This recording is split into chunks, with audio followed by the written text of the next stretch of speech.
I'm Zim, and you're listening to the Helpful Photographer Podcast in collaboration with New York City Photo Safari.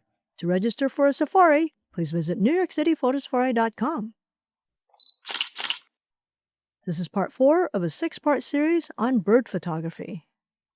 In our last episode, I dove into hummingbirds, how to anticipate their flight patterns, why I stick with shutter speeds of 1/4000th of a second or faster, and how light and behavior can make or break your shot.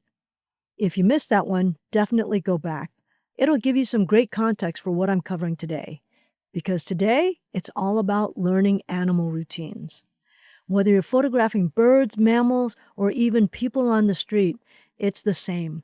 Every living thing has habits. If you take the time to observe those habits, you'll often know what's about to happen before it does.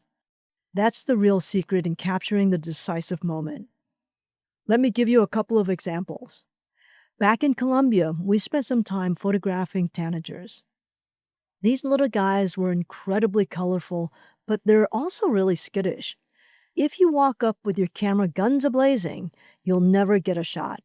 But if you sit back and just watch, you'll notice something. They often cycle through the same perches.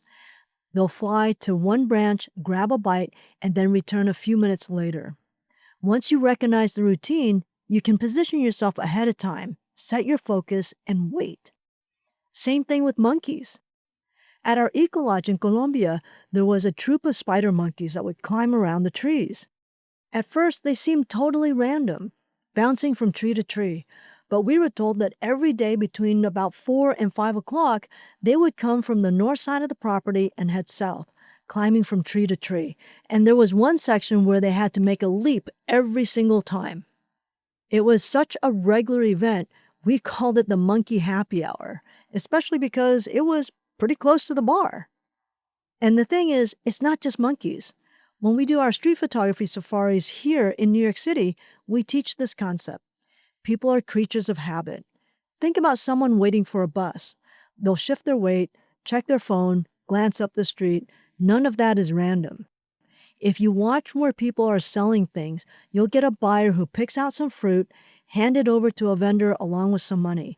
The vendor returns the groceries all bagged up and then the change. If you study these patterns, you can frame your shot so that when the gesture happens again, you're ready. So here's my advice. Slow down and watch. Don't just chase the shot. Study the behavior first. Look for cycles. Animals and people often repeat movements or routines. Pre-focus and pre-compose. Once you know the spot or action that's coming, set yourself up in advance. Be patient. This is the hard part, but it pays off. One of my favorite sayings is, if you saw it, you missed it. By the time you react to a moment, it's usually gone. But if you've studied the routine, you can be there just before it happens. That's when you capture those really magical frames. All right, so that's routines.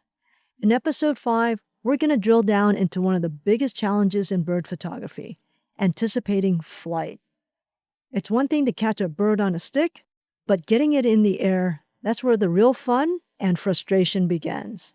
I'll share my strategies for timing takeoffs and make sure your settings are ready before the bird takes off. Thanks again for joining me. Until next time, keep on shooting.